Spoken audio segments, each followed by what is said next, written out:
Happy birthday, Megan Carter, Shanice Malika, and Samantha Dissel. I got bored, so I decided to make this audio segment. Welcome to part 5 and 6. Yes, both parts 5 and 6 of the Super Famicom Mario Bros. Commentary. And I just showed you how to defeat Bowser with 5 fireballs, apparently. But I digress. This day also marks the first anniversary of my Megan Carter X Mega Man spin-off project, and the original Royameadow Adventure series, which I worked on about 8 years ago. Yeah, this marks the 8th anniversary of this. So, nevertheless, it is pretty fun that I actually get to mention this kind of stuff on this day. I'm grateful that I've been able to take the time to talk about it a little bit. But, you know, I feel happy. Nevertheless, we're in the Bullet Bill stage, and oh my god, Bullet Bill. Probably the most annoying enemy you'll ever see in the entire game. Nevertheless, you might notice we're in Candyland. Not to be confused with the board game Candyland. Oh god. I've had horrible memories with that game. If anybody decides to ever ask me, hey, do you want to play Candyland later? No, I will never accept that. Never will I accept to playing Candyland, guaranteed. Good god. I've had some horrible times with that one title. Especially the Game Boy Advance remake that they did later on, but I'm not gonna go into a tangent about Candyland. This is Mario that we're talking about. You might notice it's a bit snowy. I don't know why it's snowy, but okay. And, yeah. World 5 is actually the shortest of all the 8 worlds, despite what World 1 gave you. If you know what you're doing, like how I'm just, like, jumping, it's basically a jump to win kind of a gimmick. You can't really moonwalk your way out of this. It's strictly a run and jump to win kind of a thing. Oh boy, I really feel tired, don't I? I haven't sounded this bad since, like, part 4 of my Castlevania LP. And you know I'm not meant to have bad commentary. I'm guessing I'm just waiting until World 6. I'm guessing that's why I'm taking my precious time and oh god, big duck you line of fire.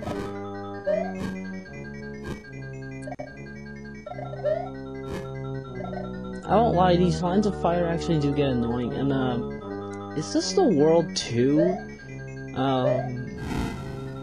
Yeah, I think this is the World 2 or the World 3, castle, only with more fire. Why would they recycle different maps? Like, is it that they really wanna, like, tick off the player? Not cool. That's all I have to say. Not cool. But yeah, that's World 5. It's very short, if you know what you're doing, and yeah.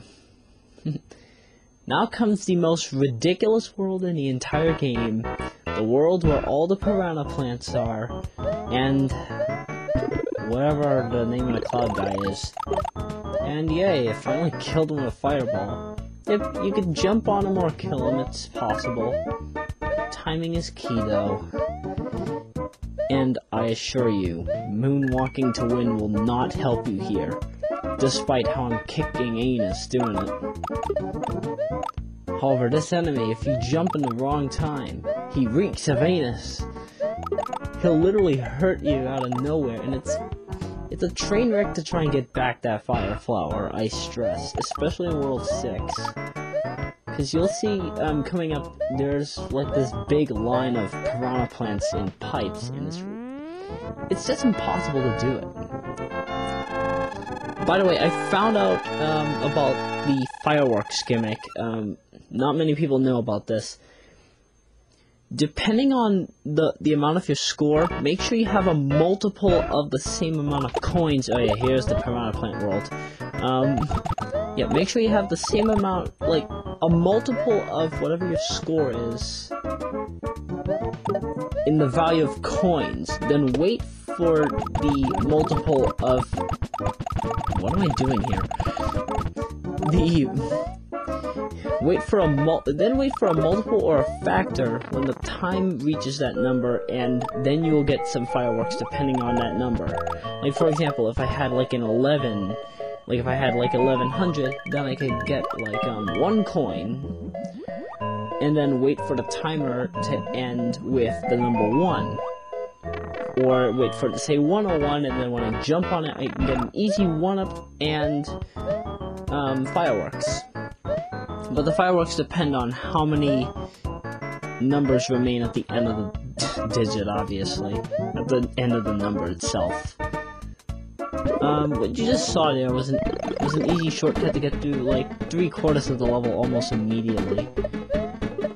Or probably halfway, I can't really tell from my point of view. I'm, like, watching this on a very small screen, It's smaller than my analog TV. It's like a 1/4 of its size. It's like one of those 4x5. No, not even 4x5. It's like a... No, it's about a 4x5. Have you ever tried using a 4x5.5 inch TV? If you were from the 90s, you would know what I'm talking about. In the 90s, they had portable TVs, and it was actually fun. You could actually, like, watch TV through an antenna. It sort of looked like the old cellular phones. I don't know how they made it, but yeah.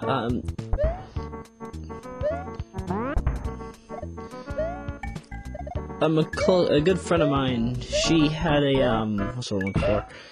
She had an old Sony brand portable TV from like 1986. It still works perfectly. The only problem is it's not in color. Now the modern TVs, they come in color, and fireworks. And yeah, all was honky-dory back then. She doesn't have that TV now.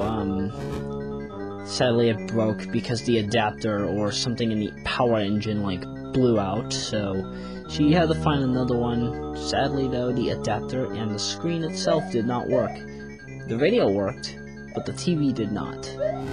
It was like one of those 13-channel TVs, but yeah. Yeah, it's actually surprising how Mario has evolved over the years.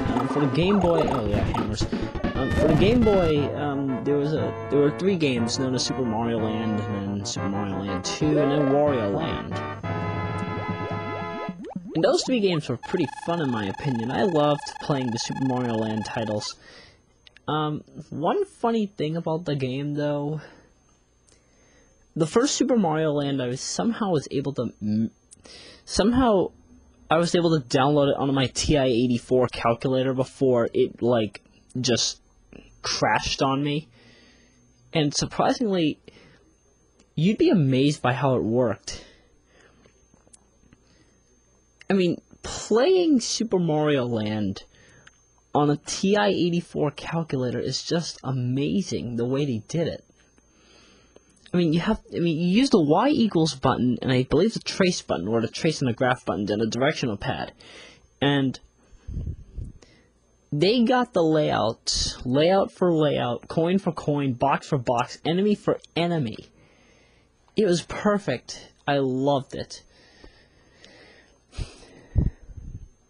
And apparently, thanks to my chemistry teacher, Mr. Cameron, he told me that there is a what's the word I'm looking for? He told me that there is a TI-89 calculator, and he owns that. It's at his house.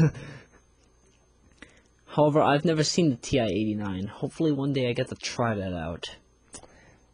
But nevertheless, I gotta cut off the commentary. I will see you in part 7, and Megan, Shanice, and Samantha, I really do hope that your birthday will go well. Best wishes. And you, Toodles.